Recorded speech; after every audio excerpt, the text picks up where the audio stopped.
So, pirates. Who doesn't love pirates?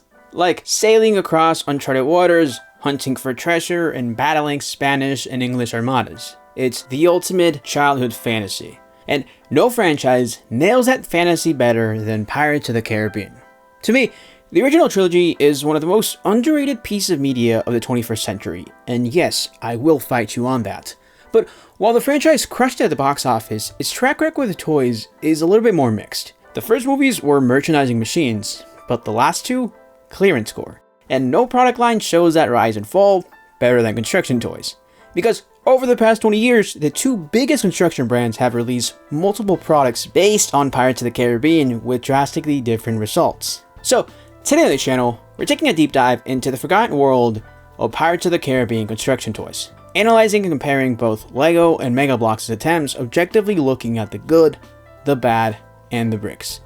This is Brick Failures. Our story starts in 2003 as Disney shocked the world by releasing Pirates of the Caribbean: The Curse of the Black Pearl. Now, at the time, pirate movies were considered box office poison. They were expensive to shoot, historically underperformed, and with nothing new to offer modern audiences. Plus, this one was based on a 1960s theme park ride. Everyone expected it to flop, but it didn't. Instead, it revitalized the genre by mixing fast-paced action with supernatural folklore, something that had always been a part of the pirate mythology but rarely done well in film. And with a box office gross of $650 million, Disney quickly began developing a sequel as it tried to establish it as its next big franchise. Meanwhile, over in the toy world, Mega Bloks, historically the underdog, was having a breakout year. Their Dragons theme was riding the wave of early 2000s fantasy hype. While not directly tied to Lord of the Rings, it scratched the same itch: big armies, fantasy battles, and a ton of play value. It was such a hit that Mega Bloks actually outsold LEGO in 2003. So when Jack Sparrow made pirates cool, Mega saw an opportunity to come in and replicate their Dragon success and began developing their own original pirate line. 2 years later, in 2005, Mega Bloks released Pirates with a Y. Now, Pirates is actually a fantastic toy line and one I think deserved its own video, but for the sake of this one, I'll give you the quick version. The premise was simple. Lord Pirate had died and scattered his fortune across the 7 seas, with multiple factions racing to claim it. Generic, sure, but the execution was what made it cool. The line was heavily inspired by pirate mythology, specifically undead pirates, just like Curse of the Black Pearl, with a few factions like the Privateers, the Sea Marauders, and the Skeleton Crew. Mega also redesigned their generic minifigures into brand new articulated micro-action figures, a huge upgrade that gave the line a ton of personality. But here's the kicker. In late 2004, as Mega was preparing to launch Pirates, they struck a new deal with Disney. While they already had some Disney licenses like Winnie the Pooh and Mickey Mouse, this expanded agreement gave them access to broader brands, including Cars, Narnia, and Pirates of the Caribbean. So, in 2006, alongside the release of Dead Man's Chest, Mega Bloks launched their Pirates of the Caribbean construction line with a total of 9 sets. The smallest ones carried over the to-go concept released in other Mega lines from the time. These were small compasses that doubled as carrying cases. They did one for Jack Sparrow and one for Davy Jones, offering some genuinely fantastic, portable, and affordable play. Mega also brought a few ideas over from their Pirates line into the Caribbean sets, like the Skull playsets. As the name suggests, these were pirate skulls with the base plate on the back of the head that could be removed and store pieces and figures. For 2006, we got 2 sets. Bayou Discovery, which came with Diadalma and Jack plus a little swampy build, and Isla Cruces, which had Jack and Macuz on the island shore. On top of that, we got 3 traditional playsets. The first one was called Dead Man's Chest Port Royal and featured a large sculpted base plate with 2 builds and plenty of play features, like a zip line, a waterfall, a prison cell, secret treasure, and 4 figures, including Jack, Bootstrap Bill, Elizabeth, and the British Guard. We also got a Port Royal dock, which had pretty much the exact same figures minus Bootstrap Bill, and served as an expansion with 2 alternate builds that could seamlessly integrate to create a larger Port Royal playset. And finally, we got the Water Wheel Duel, arguably the most iconic scene from the film, and this is delivered with a simple yet accurate build, including Jack, Will, and Norrington. To finish off the year, Mega also released the 2 most iconic ships from the film, the Black Pearl and the Flying Dutchman. Now, these weren't entirely brick-built pirate ships in the traditional sense.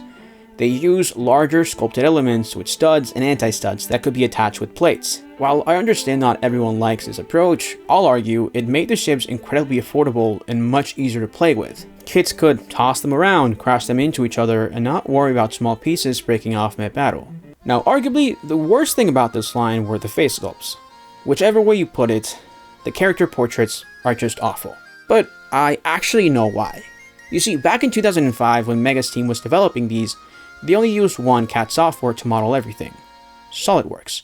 Now, SolidWorks is great for geometric shapes, but it's not built for organic forms. For that, you'd use mesh-based 3D modeling softwares like ZBrush, which existed at the time, but it wasn't the industry standard. So the poor designers at Mega had to use SolidWorks' limited toolsets to model these characters. While the results were, well, yeah, you can see for yourself. As a toy designer, I have a lot of respect for the designers who had to turn this into this with such a restricted workflow.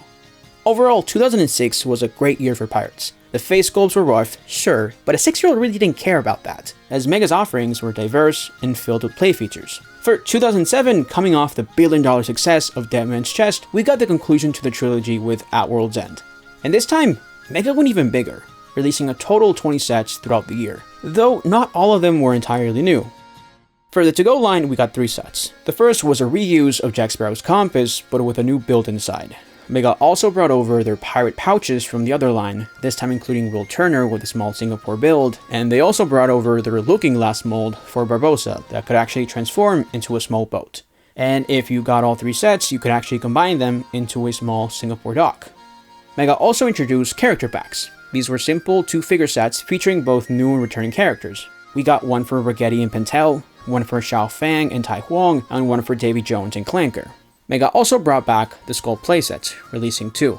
The Brethren Court, featuring Jack and Elizabeth, and the Buccaneers Hideout with Jack and Cutton. And if you got both sets, you could actually combine them into a larger Brethren Court. Now, for traditional playsets, Mega revisited the earlier films with the Isla de la Muerte set, featuring a small cave build with the cursed Aztec treasure, plus Jack and Barbossa with skeleton heads. We also got Pelagosto's Escape, depicting Jack's getaway from the cannibal tribe, and Dangers from the Depths, featuring a sculpted kraken, a small boat, with Jack and Beckett. For At World's End, we also got 2 Singapore-based sets: the Singapore Harbor with Xiao Fang and Will Turner, and the larger Singapore Escape, which featured a small temple and a few figures like Jack the Monkey, Barbossa, Will, the Singapore Pirate, and a British officer. Now, in terms of ships, Mega re-released the Flying Dutchman and the Black Pearl with some minor changes to the figures. The only new addition was the Empress, which came with Elizabeth, Xiao Fang, and a Singapore Pirate. But Mega didn't stop there. They also launched a new subline of ships called Flagship Battlers. These were smaller ships aimed at younger kids, focused entirely on naval combat. Each ship had a giant tube as the mast that could be loaded with cannonballs, and the goal was to knock down your opponent's crew. As a whole, this line featured 3 sets, one for the Pearl, one for the Dutchman, and one for the Empress. Now, while I love their concept and the execution of the product, I will also argue we didn't really need 2 versions of the same ship on shelves at the same time. On paper, it sounds great. One set is for older fans, and one set is for younger fans. But in practice, it felt a little redundant. Overall, 2007 was an even better year. Mega added more characters, more playsets, introduced creatures, and even experimented with combat-focused pirate ships. Yet, they didn't do too much. It was a well-balanced line that showed Mega could deliver some stellar product. For 2008, development on a 4th Pirates of the Caribbean movie officially began, as Disney acquired the rights to the novel On Stranger Tides. Now, on Mega's end, they also weren't done with the franchise either. Under the Dead Man Tell No Tales sub-brand, they released 2 new Skull playsets. One was called Mediterranean Mayhem, which came with Jack and Pirate Lord Chevelle, and the other was Atlantic Adventure, featuring Will and Pirate Lord Jacquard. Additionally, Mega released a 6-pack called Pirate Showdown, which featured Jack, Elizabeth, Tai Huang, Davy Jones, Macuz, and a British Guard, along with a small terrain build. But sadly, this would end up being the final release in Mega Bloks' Pirates of the Caribbean construction line. So, what happened? Well, Mega's contract came to an end, and Disney chose not to renew it. As we've talked about multiple times on the channel, back in the early 2000s, Mega Bloks was seen as an up-and-coming brand, and LEGO was seen as a shrinking ship. But by 2008, the tides had turned. Mega was heading towards a major financial collapse, and LEGO had rebounded. Disney saw the writing on the wall and chose to move on. In 2009, at the New York Toy Fair, Disney officially announced a multi-year licensing agreement with LEGO, giving them access to their entire portfolio of properties, with 3 toy lines in particular already in development. And just a few months later, at D23, Johnny Depp showed up in full Jack Sparrow attire to officially announce Pirates of the Caribbean 4 on Stranger Tides to be released in summer 2011. Now, this sent LEGO fans into a frenzy, as folks immediately began speculating that LEGO would produce tie-in sets for the film. But there was a catch. LEGO had just launched a brand new original Pirates theme in 2009 to celebrate its 20th anniversary. The problem was that, unlike Mega Bloks, LEGO didn't like to have multiple themes based on the same genre on shelves at the same time. So people began speculating that LEGO Pirates would get cancelled and replaced with Disney's Pirates. And sadly, all that speculation came true, as by the end of 2009, all of LEGO's pirate sets were abruptly discontinued. 2 years later, at the 2011 New York Toy Fair, LEGO officially revealed their Pirates of the Caribbean sets.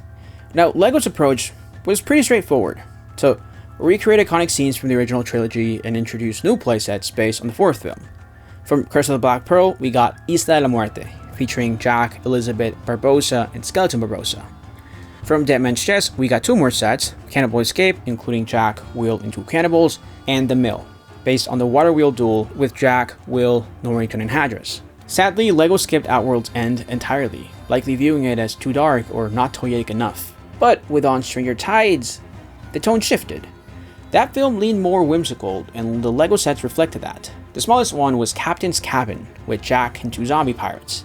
Then came the Fountain of Youth, featuring Jack, Blackbeard, and Barbossa. Then we had the London Escape, with Jack, Gibbs, a coachman, and 2 British guards. Additionally, we had the Whitecap Bay, depicting the lighthouse. And finally, we got the Queen's Anne Revenge, including Angelica, Blackbeard, Jack, the cook, and a few zombie pirates. Then, in a surprise move, LEGO released the Black Pearl separately in November 2011. Arguably the best out of the entire line, not just for the build, but for the minifigure lineup, as it included Jack, Will, Gibbs, Bootstrap Bill, McCuz, and Davy Jones. But after that, we got nothing. No follow-up wave, no Flying Dutchman, no Kraken, and fans were left disappointed. There were so many sequences they could have made into incredible sets, but sadly, LEGO retired the line. So, did LEGO Pirates of the Caribbean fail? Well, no. Not really. I know some people, including myself, like to label every cancelled line as a failure, but in this case, Pirates actually sold decently. While On Stranger Tides is widely considered to be the worst movie in the franchise, with most of its toy line being clearanced out, the LEGO sets actually did pretty well. Heck, LEGO in their 2011 sales report noted that Pirates of the Caribbean sold better than expected. So, how come we never got more sets? Well, that has to do strictly with the content. We were not getting more Pirates of the Caribbean movies. And over the years, data has shown LEGO that having no relevant content to promote product equals underwhelming sales. So in the end, LEGO Pirates of the Caribbean was exactly what it needed to be for LEGO. A solid one-wave collection that fulfilled a pre-existing licensing deal. It wasn't built to be the next Star Wars or Harry Potter, but rather simple tie-in merchandise. A few years later, after the terrible reception On Stranger Tides received, Disney tried to course correct, as they brought back Orlando Bloom and Keira Knightley for a 5th film, Dead Man Tell No Tales, or Salazar's Revenge, depending on where you live. Now, the goal was obvious: to recapture the magic of the original trilogy and reignite interest in the franchise. LEGO, however, knew the brand didn't carry the same weight it once had, though there was still money to be made. You see, back in 2011, their best-selling Pirates of the Caribbean sets were the ships. So instead of producing an entire wave of products and risking it could flop, they put all their budget and effort into one big release: the Silent Mary. Technically, there were also Brickheads, but we don't count those. And the Silent Mary itself is a masterpiece, with its ghostly skeletal aesthetic alongside a fantastic minifigure lineup. This is arguably one of the best pirate ships LEGO has ever made, even in today's standards. Though sadly, the movie was awful and it pretty much did irreparable damage to the franchise. So, for many years afterwards, it was widely believed we'd never see another Pirates of the Caribbean LEGO set. While LEGO still had the license, the brand was dead. But in 2020, things shifted. As LEGO grew into a bigger mainstream brand and began leaning heavily into its icons theme, they began releasing larger collector-focused products based on nostalgic franchises like Lord of the Rings, Home Alone, Back to the Future, Transformers. And the success of those sets directly led to this: Captain Jack Sparrow's pirate ship. Now, normally, I'm not a huge fan of collector-focused products because I like LEGO because they are toys, not because they are expensive display pieces. But the new Black Pearl manages to do both well, as it looks amazing and has fantastic play features. And to be honest, I just hope this sells well, because if it does, I really hope LEGO gives us a Flying Dutchman next. So, who did it best? LEGO or Mega Bloks? While I am extremely biased towards LEGO, I think the answer is quite clear. Mega Bloks did it best. Yes, LEGO has the brand power, the polish, and the minifigs, but Mega sets had a dirty aesthetic to them that matched the film one-to-one. They released more sets, covered more characters, and simply weren't afraid to experiment. LEGO played it safe. They cherry-picked iconic scenes and called it a day. Mega went deeper, obscure characters, wild playsets, even ship-to-ship combat. Yes, Mega sculpts were rough. Yes, their builds weren't always elegant, but out of the 3 films, they did the most with what they had. Meanwhile, LEGO having access to the 5 movies, they fear failure so much that they choose entirely to do nothing. But hey, that's just my brick opinion. Thanks for watching, and take care.